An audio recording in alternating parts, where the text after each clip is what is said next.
हरे कृष्णा हरे कृष्णा।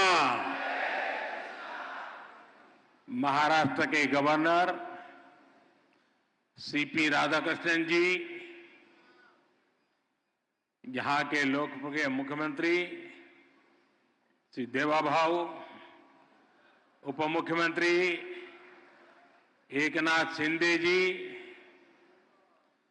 श्रद्धेय गुरुप्रसाद स्वामी जी, हेमा मालिनी जी,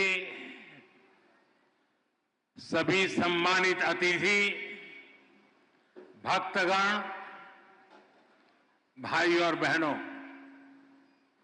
आज ज्ञान और भक्ति की इस महान धरती पर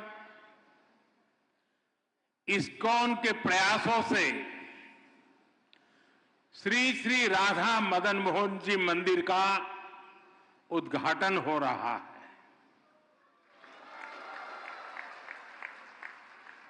मेरा सौभाग्य है कि मुझे ऐसे अलौकिक अनुष्ठान में अपनी भूमिका निभाने का पुण्य प्राप्त हुआ है। ये इस्कॉन के संतों का अपार स्नेह और अपनापन है। श्रील प्रभुपाद स्वामी का आशीर्वाद है। मैं सभी पूज्य संतों का आभार करता हूं, उनके चरणों में प्रणाम करता हूं। मैं अभी देख रहा था श्री राधा मदन मोहन जी मंदिर परिषद की जो रूपरेखा है, इस मंदिर के पीछे जो विचार है, इसका जो स्वरूप है, उसमें अध्यात्म और ज्ञान की संपूर्ण परंपरा के दर्शन होते हैं।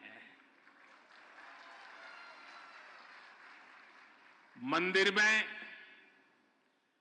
ईश्वर के विविध स्वरूपों के दर्शन होते हैं, जो एको अहम बहुश्याम, ये हमारे विचार को भी अभिव्यक्त करते हैं। नई पीढ़ी की रुचि और आकर्षण के अनुरूप यहां रामायण, महाभारत, उसको समेटे हुए उस पर आधारित म्यूजियम भी बनाया जा रहा है। यहां वृंदावन के 12 जंगलों पर आधारित एक उद्यान भी विकसित किया गया है। मुझे विश्वास है ये मंदिर परिसर आस्था के साथ साथ भारत की चेतना को भी समृद्ध करने का एक पुण्य केंद्र बनेगा। मैं इस पुनीत कार्य के लिए इस्कॉन के सभी संतों और सदस्यों को और महाराष्ट्र के लोगों को बहुत बहुत बधाई देता हूं। साथियों, आज इस मौके पर मुझे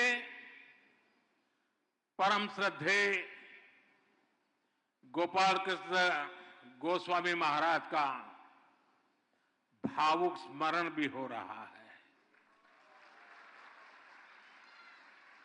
इस प्रोजेक्ट में उनका विजन जुड़ा हुआ है, भगवान श्री कृष्ण के प्रति उनकी अगाध भक्ति का आशीर्वाद जुड़ा हुआ है।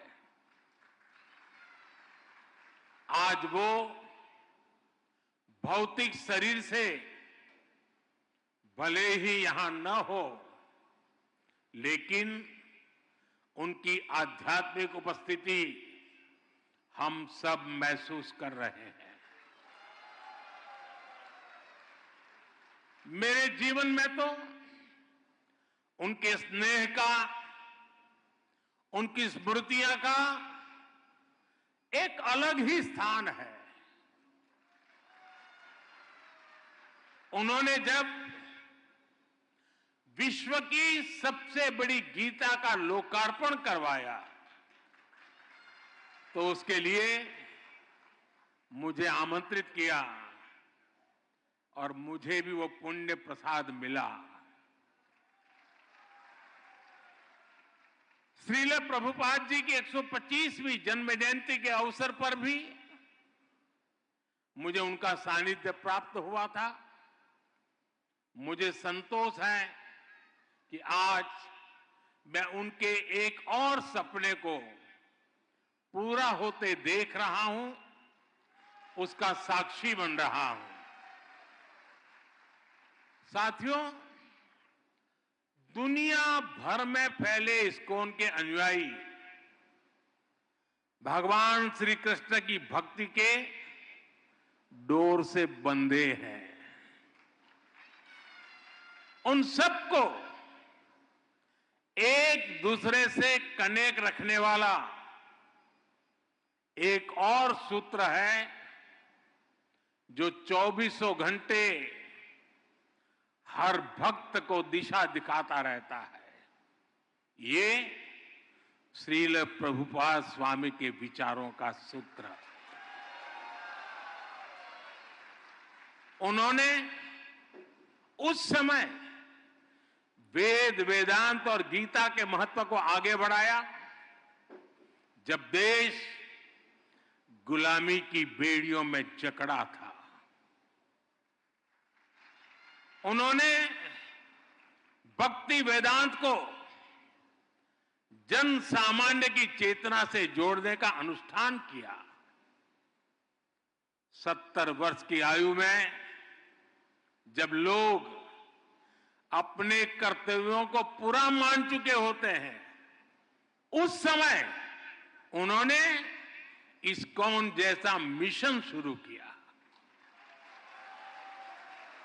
इसके बाद उन्होंने लगातार दुनिया भर का भ्रमण किया, श्री कृष्ण के संदेश को दुनिया के कोने कोने में ले गए। आज दुनिया के हर कोने में करोड़ों लोगों को उनकी तपस्या का प्रसाद मिल रहा है। श्रील प्रभुपाद स्वामी की सक्रियता, उनके प्रयास आज भी हमें प्रेरित करते हैं। साथियों, हमारा भारत एक असाधारण और अद्भुत भूमि है। भारत केवल भौगोलिक सीमाओं में बंधा भूमि का एक टुकड़ा मात्र नहीं है। भारत एक जीवंत धरती है, एक जीवन संस्कृति है, जीवन परंपरा है और इस संस्कृति की चेतना है यहां का अध्यात्म। इसलिए यदि भारत को समझना है तो हमें पहले आध्यात्म को आत्मसात करना होता है। जो लोग दुनिया को केवल भौतिक दृष्टि से देखते हैं, उन्हें भारत भी अलग अलग भाषा और प्रांतों का समूह नजर आता है। लेकिन जब आप इस सांस्कृतिक चेतना से अपनी आत्मा को जोड़ते हैं, तब आपको भारत के विराट रूप के दर्शन होते हैं। तब आप देख पाते हैं सुदूर पूरब में बंगाल की धरती पर चैतन्य महाप्रभु जैसे संत अवतरित होते हैं। पश्चिम में महाराष्ट्र में संत नामदेव, तुकाराम और ज्ञानदेव जैसे संतों का अवतरण होता है। चैतन्य महाप्रभु ने महावाक्य मंत्र जन जन तक पहुंचाया। महाराष्ट्र के संतों ने राम कृष्ण हरि के मंत्र से आध्यात्मिक अमृत बांटा। संत ज्ञानेश्वर ने ज्ञानेश्वरी गीता के जरिए भगवान कृष्ण के गुण ज्ञान को जनसुलभ बनाया। इसी तरह श्रील प्रभुपाद जी ने इस्कॉन के माध्यम से गीता को लोकप्रिय बनाया। गीता की टीकाएं प्रकाशित कर उसकी भावना से लोगों को जोड़ा।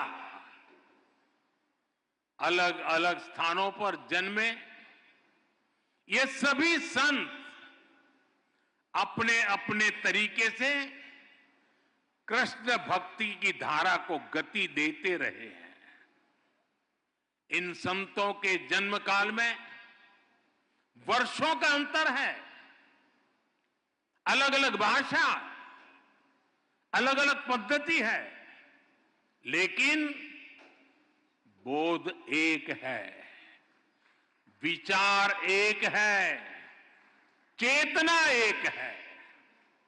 सभी ने भक्ति के प्रकाश से समाज में नए प्राण फूके, उसे नई दिशा दी, अविरत ऊर्जा दी।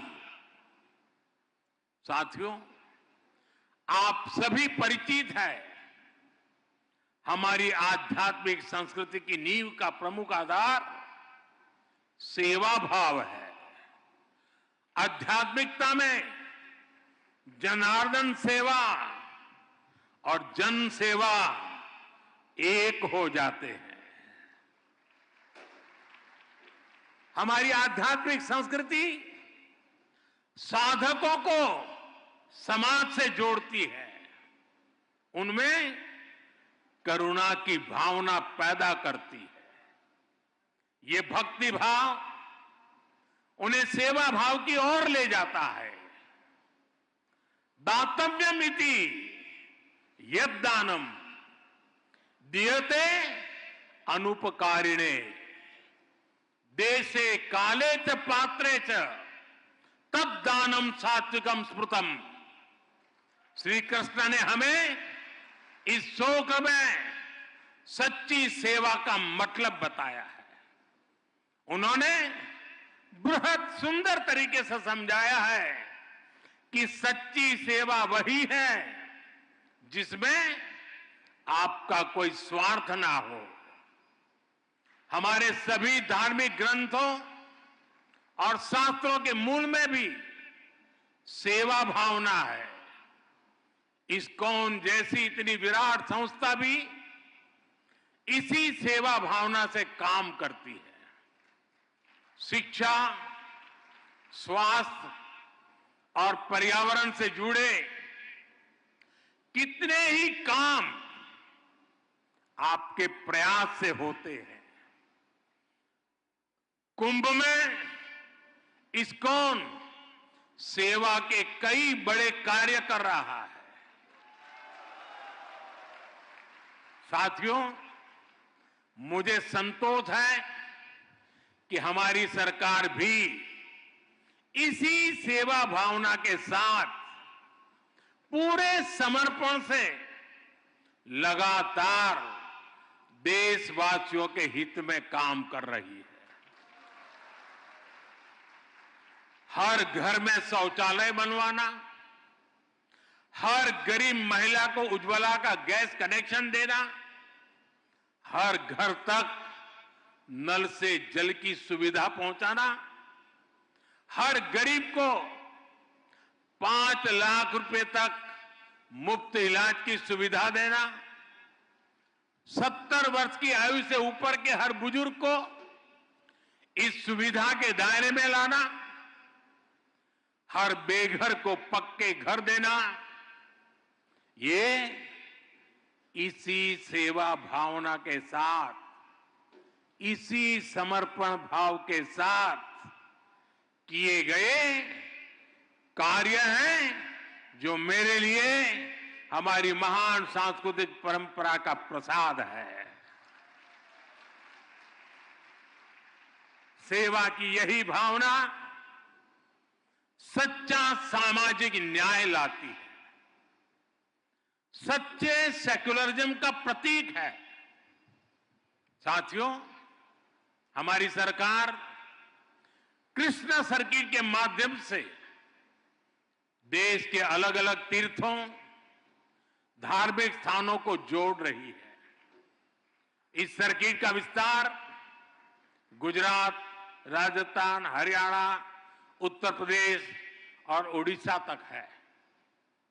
स्वदेश दर्शन और प्रसाद योजना के द्वारा इन स्थानों को विकसित किया जा रहा है। इन मंदिरों में भगवान श्री कृष्ण के अलग अलग रूपों के दर्शन होते हैं। कहीं वो बाल रूप में दिखते हैं तो कहीं उनके साथ राधा रानी की भी पूजा होती है। किसी मंदिर में उनका कर्मयोगी स्वरूप दिखाई देता है तो कहीं राजा के रूप में उनकी पूजा की जाती है। हमारा प्रयास है कि भगवान श्री कृष्ण के जीवन से जुड़े अलग अलग स्थलों तक पहुंचना और मंदिरों के दर्शन करना आसान हो। इसके लिए विशेष ट्रेनें भी चलाई जा रही है। इस्कॉन भी कृष्ण सर्किट से जुड़े आस्था के इन केंद्रों पर श्रद्धालुओं को लाने में जरूर सहयोग कर सकता है। मेरा आपसे आग्रह है कि आप अपने सेंटर से जुड़ने वाले सभी भक्तों को भारत में कम से कम 5 ऐसे स्थानों पर जरूर भेजें। साथियों, पिछले 1 दशक में देश में विकास और विरासत को एक साथ गति मिली है। विरासत से विकास के इस मिशन को इस्कॉन जैसी संस्थाओं का महत्वपूर्ण सहयोग मिल रहा है।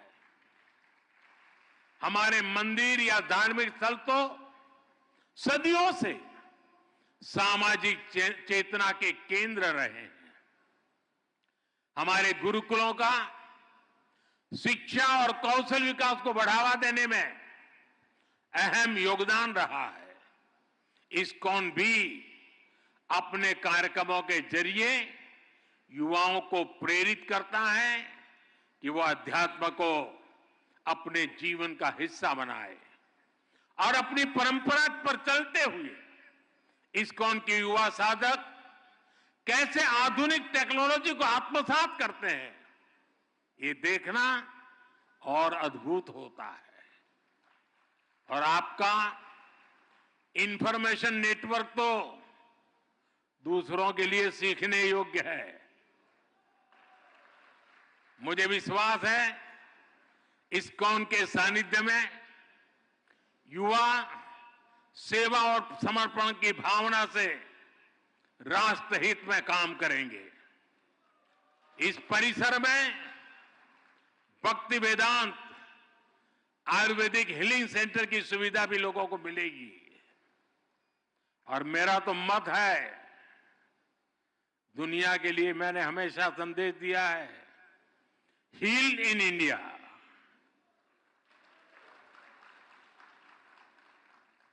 शुश्रूषा के लिए